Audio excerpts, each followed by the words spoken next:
exploring the prevalence of special needs in children and how to aid their learning through universal design. So what exactly is special education? I included a short clip for you guys just to better understand what special education is and why it's so important for children's development and growth.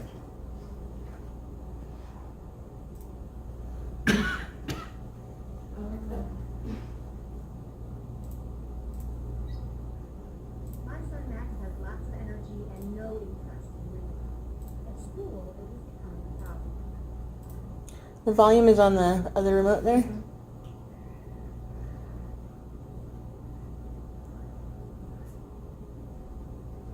Okay. But my sister's a teacher, and she Or not. So it must be the computer system that needs to be. Yeah, sorry. Yeah. Yep. Max might need some form of special education. And I said, no way. He's perfect. But she said he can be perfect and still have special needs.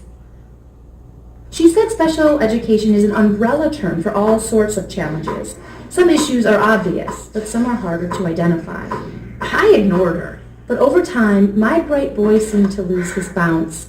He stopped wanting to go to school. He said he was stupid. It broke my heart. Turns out, we're not alone. Many kids have learning challenges, and there's a law called IDEA, which guarantees every child with a disability a free and appropriate public education.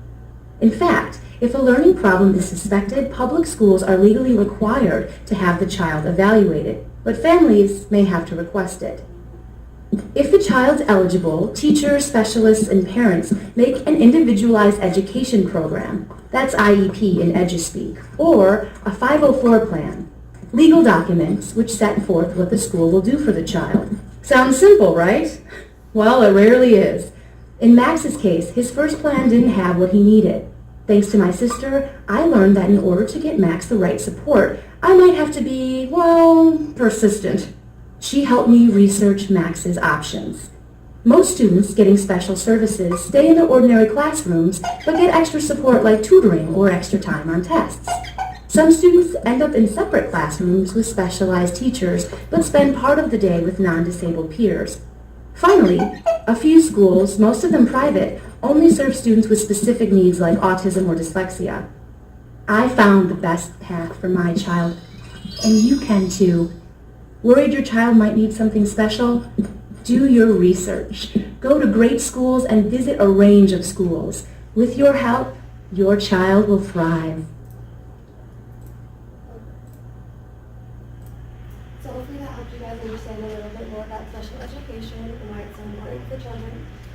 So why exactly is special education so important to me? So have any of you guys ever worked with children with special needs? No? So a couple of years ago, I used to work with children with special needs, and it's probably my favorite job that I've ever had. It's super rewarding, and I got to experience, bringing kids to school and picking them up. So I talked to them a lot about their school experience. And some of them went to mainstream schools and just had special education classes or aides that went with them in every class, but a lot of them did go to specialized schools. And what I have noticed with these children is that the ones that went to specialized schools were the ones that tend to like their classes the most. They liked their teachers more, they had more fun at school every day, and they had a lot more friends that they did things with outside of school as well. So the problem I discovered is that there's no special needs school in Flagstaff currently. There's only special needs programs at mainstream schools. So I wanted to figure out why that is and if there's a need for it in Flagstaff so we can fix this problem. So my first research topic was demographics of children with special needs in Flagstaff. Is it prevalent? So about 4% of children in Flagstaff have at least one special need. And focusing on elementary age students, there's about 150 kids in Flagstaff with a special need. And out of those students, a majority of their families do live under the poverty line, so it's necessary for them to have some sort of free or affordable education. And next, my second topic was how to provide an interactive and comfortable learning environment for students with special needs. So the first thing I found is that nature is essential to children's learning and growth, especially those with special needs. Additionally, technology is a great way to supplement their learning, and having that throughout the school in classrooms is a great option. And lastly, the space should allow students to almost feel at home, feel super comfortable in their environment, and almost feel like they're emerged into a family. And lastly, my third topic was how to universally design a space for children with special needs. So wayfinding is a crucial element I found for special education facilities. So students should be able to get around on their own and understand where everything's located. Flexible furnishings are also great for children to be most comfortable and kind of have a choice of what will work best for them in their learning.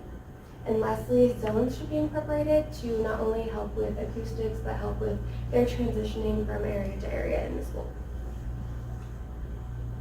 So like the video mentioned, there's specialized schools and there's mainstream schools with special education programs. So after thinking a bit about what I wanted to do in Flagstaff, I wanted to research the pros and cons of each so I knew what would most benefit the children. Some pros of specialized schools are they have more tailored instruction, they have specialized resources, there's more student-to-student interaction, they have better trained educators, and there's a lower student-to-teacher ratio, and the entire facility is universally designed for them. Some cons, however, are lack of integration with students without special needs. It can be a little bit more expensive, and there is a risk of a negative stigma for students that attend the school. As for mainstream schools, the pros are that the students are integrated with students of all abilities. There's little to no stigma, it's less expensive, and there's still some specialized support for them. Some cons, however, are less resources, only part-time support for the most part, untrained educators, students may feel a bit out of place, and the entire facility typically isn't universally designed for them, only the special education classes. So again, the best option is dependent on the children's need, but based on my research, I found that Flagstaff was seriously lacking a special education school, so that's the solution that I came up with. The school will be a part of FUSD, so it'll be free for all students to attend, so you don't have to worry about the expenses. And then universal design will be incorporated throughout the entire space to create that interactive learning environment. So based on my research, I wanted to create a concept that was synergetic, ubiquitous, and biotic. So as you can see, there's a very natural color scheme, so I have tons of browns, grays, greens, blues throughout the space. Ton of natural elements from the furnishings to the finishes, and even the architectural elements that emulate nature. And then it's very ubiquitous because from the moment students and staff alike step into the school, it'll be completely universally designed for each of them, and they'll be able to use the space with ease. And lastly, it'll be synergetic because all of the students will step into an interactive environment where they not only feel like they're in nature, but they also feel like they're in a family and that they can always interact with students and staff without having to worry about different qualities or abilities that they may have. As for the location, I decided between making new construction or using a building to remodel, and ultimately I went with new construction so I could fully get my concept the way I wanted it to be. So the location is 6300 West Bell Springs Way. It's about 3 miles west, and it's very secluded, heavily forested, and it's in a residential neighborhood, so it'll be super quiet and help students feel more immersed into nature and help them focus on their schoolwork. And this is just a rendering of the exterior of the school. So as you can see, it's very curvilinear to help it feel less institutional. And there's vertical wood planks around the exterior of the building to help it feel almost cabin-like and very natural. And then large windows in the front to help supplement some more of natural light and views of the outside. And that right there is the main entry into the school. And this is just a rendering of the floor plan. So as you can see, the entire floor plan is very curvilinear to make it, again, feel less institutional for the children and staff, and to help with wayfinding, because having different architectural elements throughout the space will help the students better understand where they're located, because no two areas of the building will ever look the same. And then I also incorporated tons of zones for wayfinding and again for acoustics and transitioning. So we'll just go a little bit more into the zones so we can talk more about the areas that are in each of those spaces. So this is the quiet zone to the east of the building. So this is going to be mostly classrooms, the library, computer lab, study room, and then of course bathrooms in the center. So all very quiet areas. So the entire side of the building will have great acoustics, and the students will understand when they step into the side of the building that it's time for them to be quiet and focus and learn. And I wanted to place all of the classrooms on the exterior so they all have exterior exits, not only for emergencies, but also so teachers can take their students outside, maybe do outdoor lessons, or just do an outdoor study break, whatever it may be. And then, as you can see, the flooring kind of leaks into every room, so that's going to be great for transitioning for the students because it's actually gray rubber flooring, so as they enter each new space, that will be continued into the room, so it won't feel as harsh of a transition when they enter into a new room with completely different surroundings. And this is what I call the middle zone, so it's not quite as loud or as quiet, just somewhere in the middle. So it's mostly staff areas up at the front, so that's the main entry you saw in the exterior of the building.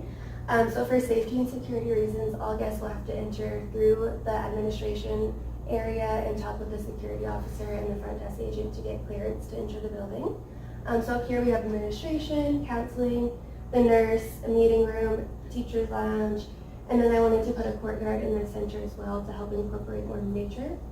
And then the interactive room up there near the top is going to be a great space for students. It can be used both for therapy and as a transition from space to space, just so students can get out a little more energy and refocus before either going to their extracurriculars or going back to class. So in there you'll find things like a slide, books, an art area, just different seating, and even a touchscreen wall for students to play with. And then lastly, we have the lab zone. So this zone is to the east of the building, the west. And this is all the extracurriculars as well as the cafeteria.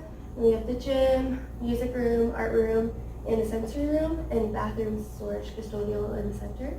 And the sensory room is the only area that isn't quite loud on this side of the building, but I wanted to keep that over here because this is going to be the area where students may tend to get a bit overwhelmed with all the noises and activity going on. So it'd be a nice space for students to kind of escape to and refocus and calm down a little bit before going back to class.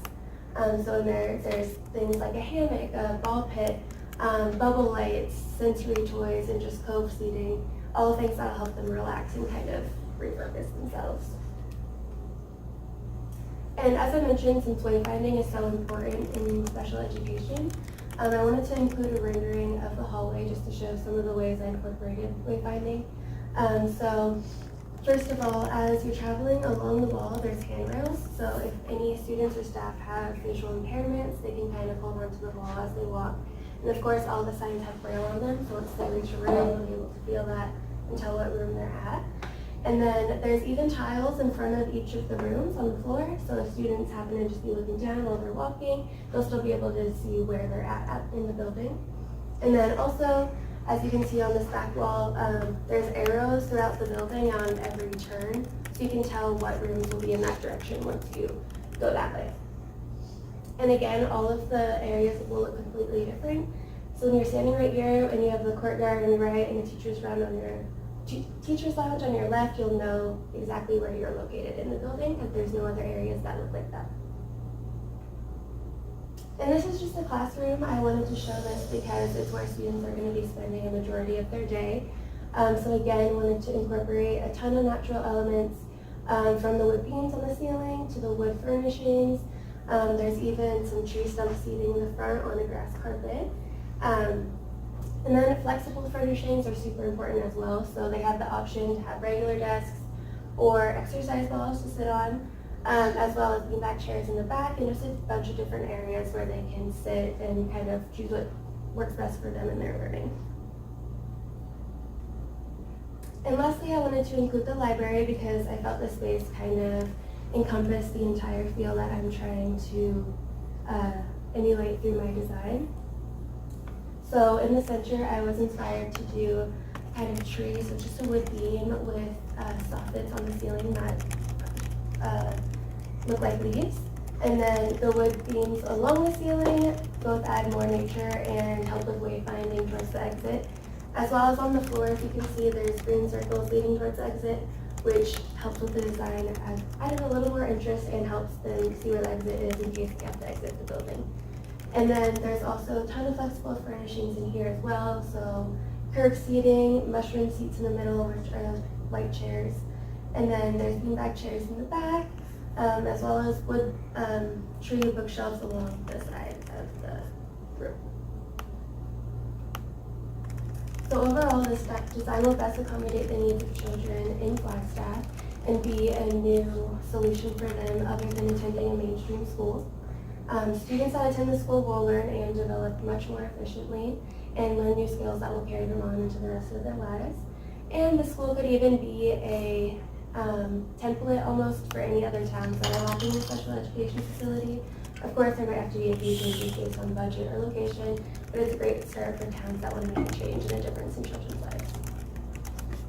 And as a quote by Magic Johnson said, all kids need is a little help, a little hope, and someone who believes in them, and that's my reason for making this.